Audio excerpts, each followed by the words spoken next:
প্রবাসী ফুটবলারদের নিয়ে বাফুফের বিশেষ ট্রায়ালের শেষ দিনে সবচেয়ে বেশি আলো কেড়েছে দর্শক। তবে এই ট্রায়াল থেকেই সরাসরি জাতীয় দলের জায়গা মিলে যাবে ব্যাপারটা এমন নয়, বরং এখান থেকে হবে বাছাই।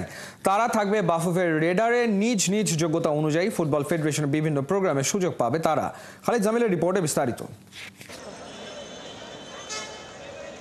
ভিন দেশে নিচের টায়ারের লিগে খেলেন প্রবাসী এই ফুটবলারদের অনেকেই নিয়মিত পেশাদার ফুটবলের সাথেও জড়িত থাকতে পারেননি একাডেমিক কারণে। তবুও ফুটবল ফেডারেশনের প্রোভাইড করা এই জার্সি পরা তরুণদের প্রতি সাধারণ দর্শকদের আগ্রহ দেখলে অনেকের চোখ চড়ক গাছ হতেই পারে। গ্যালারিতে হাজির হওয়া দর্শকদের রীতিমতো সেলফির আবদার মেটাতে হয়েছে একের পর এক, যদিও এই মুখগুলো হয়তো বাংলাদেশের ফুটবল ফ্যানরা এর আগে কখনো দেখেনি। এই ফুটবলারদের তো আসলে নামে খুব বেশি মানুষ চেনে না, কিন্তু তাদের খেলা দেখতে এসে ট্রায়ালের খেলা দেখতে এরকম একটা ক্রেজ আমরা দেখলাম আজকে গ্যালারিতে।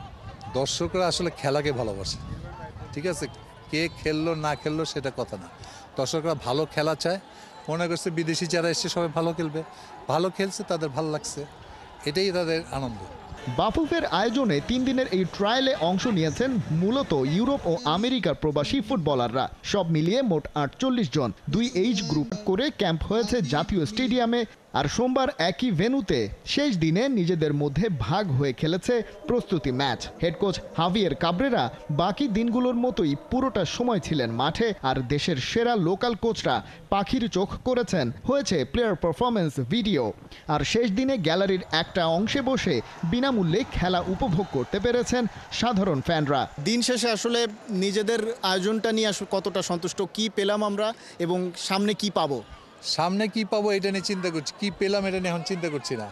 ফুটবলটাকে অনেক দূর আগায় নিতে হবে, সেই লক্ষ্যে অনেক ভালো কিছু পাচ্ছি। আপনারা প্লিজ মাঠ থেকে বেরিয়ে আসুন, আমরা সৌন্দর্য রক্ষা করি মাঠের।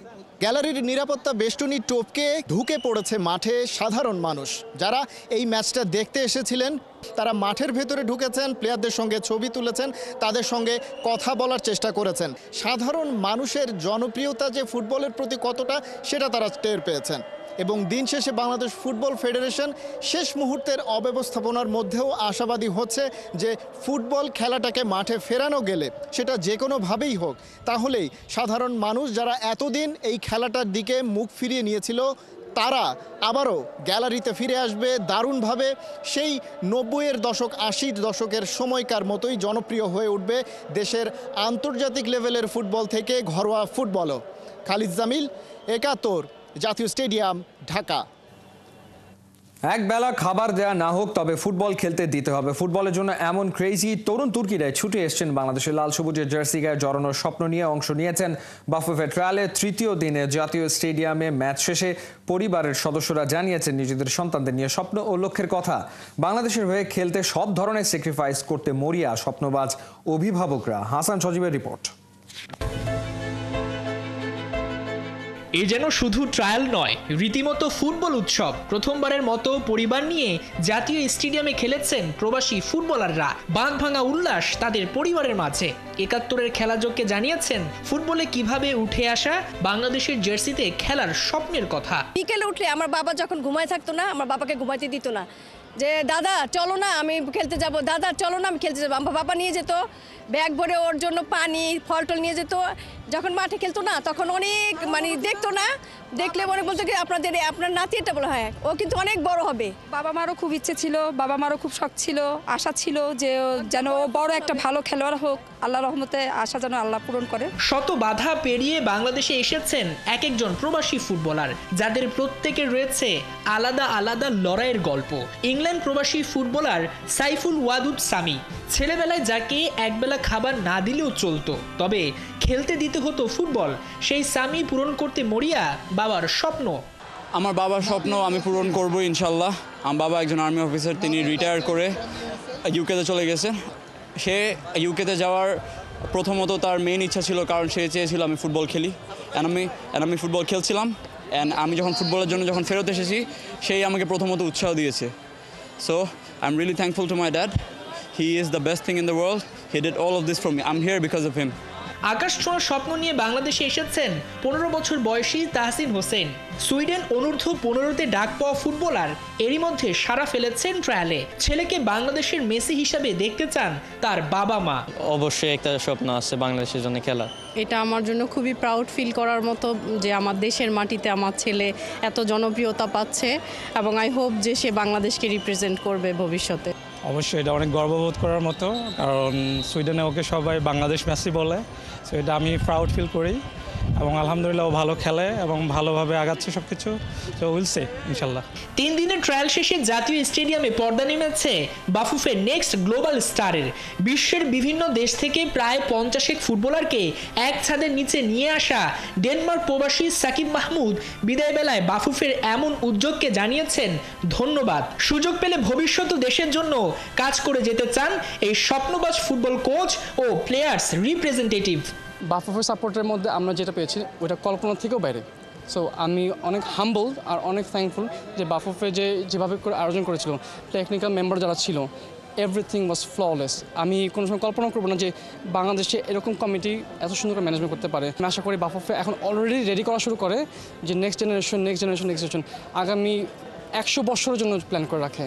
তো প্রতি বছর যদি আমরা এরকম প্ল্যান করে রাখি তাহলে আমরাই আগে পারবো, আর অন্য দেশরা বাংলাদেশ থেকে শিখবে। এখন হাসান সজীব, 71, জাতীয় স্টেডিয়াম, ঢাকা। সঞ্জয়ের কাছে ফুটবল শুধু খেলা নয়, এটা জীবন। 6 বছর আগে যেখানে ছিলেন সেখান থেকে আজও পথ চলা থেমে যায়নি। পরিবারের ভালোবাসা আর দেশের প্রতি টান নিয়ে তিনি আবার মাঠে লড়ছেন আগের মতোই। লক্ষ্য একটাই, একদিন লাল সবুজের জার্সি গায়ে জড়ানো। অর্ণব বাপির report. I'm happy to be here. Inshallah, we come back, me to be with my family, to be with all my family here. It's a blessing. 6 বছর শুধু একটা সময় নয়, একটা দীর্ঘ যাত্রা। একই স্বপ্ন, একই বিশ্বাস নিয়ে আজও ছুটে চলছেন সঞ্জয় করিম। 2019 সালে বিপিএল ফুটবলে পুলিশ এফসির জার্সিতে তাকে যখন 71-এর ক্যামেরায় দেখা গিয়েছিল, তখনও চোখে ছিল স্বপ্ন একদিন বাংলাদেশের হয়ে খেলার। Inshallah, yes, that's the goal. You know, it would be great to play for Bangladesh, a great honor. But let me perform with police first, and we'll see. সময় গড়িয়েছে, বদলে গেছে বাংলার ফুটবলের উন্মাদনা, বেড়েছে প্রতিযোগিতার মান। তবে সঞ্জয়ের স্বপ্ন এখনও একই আছে, বরং হয়েছে আরও দৃঢ়, আরও পরিণত। তিনি এসেছেন আমেরিকা থেকে বাংলাদেশে শুধু 3 দিনের একটি ট্রায়ালের জন্য। Jamie Day gave me my first national team call up. আমি জানি না জাতীয় দলের সুযোগ পাবো কিনা, তবে আমি চেষ্টা থামাতে পারি না। আমার পরিবার পাশে আছে, ওরাই আমাকে বলছে তুমি চেষ্টা করো। দেশের হয়ে খেলাটা আমার জীবনের সবচেয়ে বড় স্বপ্ন। এই ছোট্ট কথাগুলোই লুকিয়ে আছে একটা জীবনের গল্প, একজন ফুটবলারের অদম্য ইচ্ছা, আত্মত্যাগ আর ভালোবাসা। কারণ ফুটবলের সবচেয়ে বড় শক্তি কখনো কৌশল বা শারীরিক সক্ষমতা নয়, সবচেয়ে বড় শক্তি হলো হৃদয়ে লুকিয়ে থাকা বিশ্বাস। পরিবার থেকে মিলেছে সেই সমর্থন। বাংলাদেশের জন্য উন্নয়ন বয়ে আনুক খেলার মাঠে। আরো ভালো মতো খেলে দেশ কি ফুটবল কেন তুমি জিততে পারে।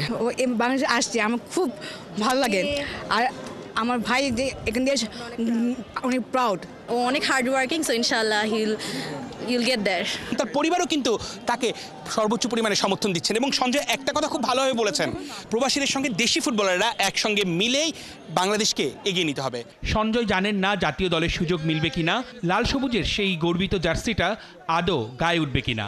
তবুও এসেছেন বাংলায়, কারণ স্বপ্নের কাছে হেরে যাওয়ার মানুষ তিনি নন। চেষ্টা করে যেতে চান, লুফে নিতে চান যে কোনো সুযোগ। অর্ণব বাপি, 71। বাহরাইনের সাথে বড় জয়ের পর ফুরফুরে মেজাজে নারী ফুটবলাররা এশিয়ান কাপ বাছাই পর্বে গ্রুপের দ্বিতীয় ম্যাচে স্বাগতিক মিয়ানমার বধের ছক তৈরি চলছে। সোমবার রিকভারি সেশন করেছে গোটা দল। অর্ণব বাপির রিপোর্ট। টিম হোটেলেও তালিম, জিমের পর সুইমিংয়ের মধ্য দিয়ে রিকভারি সেশনে নারী ফুটবলাররা।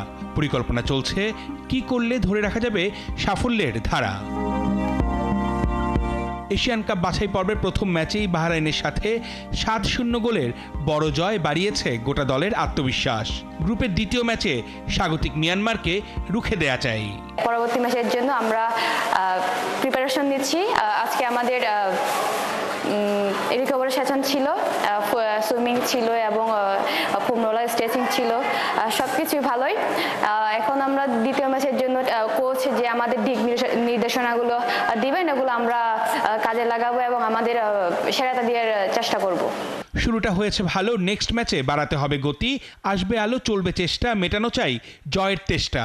মায়ের মা হলো র্যাঙ্কিংয়ে 55, তো আমি আসলে র্যাঙ্কিংটা দেখছি না, আসলে আমাদের মেয়েরা যদি ঠিক মতো খেলতে পারে তবে আশা করি যে আমরা কামিয়াব হব। তো আই হোপ যে আমাদের মেয়েরা ভালো করবে। এশিয়ান কাপ বাছাই পর্বে বুধবার স্বাগতিক মিয়ানমারের বিপক্ষে লড়বে বাংলাদেশ নারী ফুটবল দল। অর্ণব বাপি, ৭১। চূড়ান্ত হলো আসন্ন বিপিএল শুরুর সময়। ডিসেম্বর জানুয়ারিতে মাঠে গড়াবে বাংলাদেশ প্রিমিয়ার লিগের ১২তম আসরের দিকে চলমান রাজনৈতিক টানাপোড়েনের আঁচ পড়ছে মাঠের ক্রিকেটে। অগাস্টে বাংলাদেশ সফর নিয়ে এখনো সবুজ সংকেত দেয়নি ভারতীয় ক্রিকেট বোর্ড, এমনটাই বিসিবির বোর্ড সভা শেষে নিশ্চিত করেছেন বোর্ড সভাপতি আমিনুল ইসলাম বুলবুল। জানিয়েছেন আম্পায়ারদের দক্ষ করতে ৩ বছরের চুক্তিতে আসছেন সাবেক বিশ্বসেরা আম্পায়ার সাইমন টাফল। আগস্ট বা সেপ্টেম্বর বলে কিছু না, এটা আলোচনা চলছে যে কিভাবে আমরা এই সিরিজটা করতে পারি। যদি কোনো কারণে তারা এই সিরিজটা এই মুহূর্তে না আসতে পারে, কোনো কারণে, আমাদের আলোচনা এখনও শেষ হয়ে যায়নি, তবে নেক্সট অ্যাভেলেবল উইন্ডোতেই হবে সেটা। এখানে না, আলোচনা চলছে এখনো, আলোচনা। এবং আমরা চাইছি যখন আমরা তো আমাদের উইন্ডো খালি রেখেছি, সো আমরা চেষ্টা করবো ওই সময়টাই খেলার। তবে এখানে আলোচনা এর বেশি কিছু বলতে পারছি না, কেননা তবে দে আর ভেরি প্রফেশনাল। জিনিসটা হচ্ছে যে বিপিএল এর আপনার টাইম ফ্রেমটা ঠিক হয়েছে ডিসেম্বর জানুয়ারি। অন্যান্য দেশে আপনার they engage are reputed sports agency, they manage the BPL. হ্যাঁ, আপনি আইপিএল বলেন অ্যান্ড পাকিস্তান লিগ বলে, পিএসএল বলে, এগুলো। তারপরে এবার বিপিএল এর থার্ড যেটা ডিসিশন হয়েছে যে এবার 5 বছরের জন্যে মিনিমাম 5 ইয়ারের জন্যে টিম দিয়ে দেওয়া হবে। কেমন করবেন নয়া ক্যাপ্টেন, পুরো দলকে যেন আগলে রাখলেন কলম্বোতে প্রথম দিনের অনুশীলনে। প্রিয় ফরম্যাট ওয়ানডেতে টাইগারদের জয় নিয়ে সবশেষ 8 মাস আর 6 ম্যাচে মিরাজের কাঁধে চ্যালেঞ্জ দলকে পুরনো ছন্দে ফিরিয়ে আনা। কলম্বোর আর প্রেমাদাসা স্টেডিয়ামে কেমন কাটলো নয়া ক্যাপ্টেন মিরাজের দিনটা? শ্রীলঙ্কা থেকে নাইয়ান বিন জসিমের পাঠানো রিপোর্ট। নেট থেকে একদম শেষ ব্যাটার হিসেবে বেরিয়ে যাচ্ছেন Mehedi Hasan Miraz, new captain. Best of luck. Series জিতবো তো ইনশাল্লাহ? ইনশাল্লাহ। মেহেদী হাসান মিরাজ যেটা বললেন, সিরিজ ইনশাল্লাহ আমরা জিতবো। মিরাজের এই জিনিসটাই সবচেয়ে বেশি আসলে ভালো লাগার, যে কোনো পরিস্থিতিতে, যে কোনো কঠিন কন্ডিশনেও মিরাজ বিশ্বাস করতে জানেন যে বাংলাদেশ ভালো করতে পারে। কঠিন সেই ম্যাচটা মিরপুরে, যেখানে ভারত অলমোস্ট জিতে যাবে চিন্তা করছিল, সেখান থেকে একাই ম্যাচটা বের করে এনেছিলেন মিরাজ। পাকিস্তানে 26 রানে 5টা উইকেট পড়ে যাবার পর সেই রাওয়ালপিন্ডির টেস্টে মিরাজ কিন্তু দারুণ ব্যাটিং করে লিটন দাসকে নিয়ে ম্যাচটা জেতায় বড় একটা ভূমিকা রেখেছিলেন। নিউ ক্যাপ্টেন, তার কাছে আসলে এরকম কিছু জয় সবাই প্রত্যাশা করছে।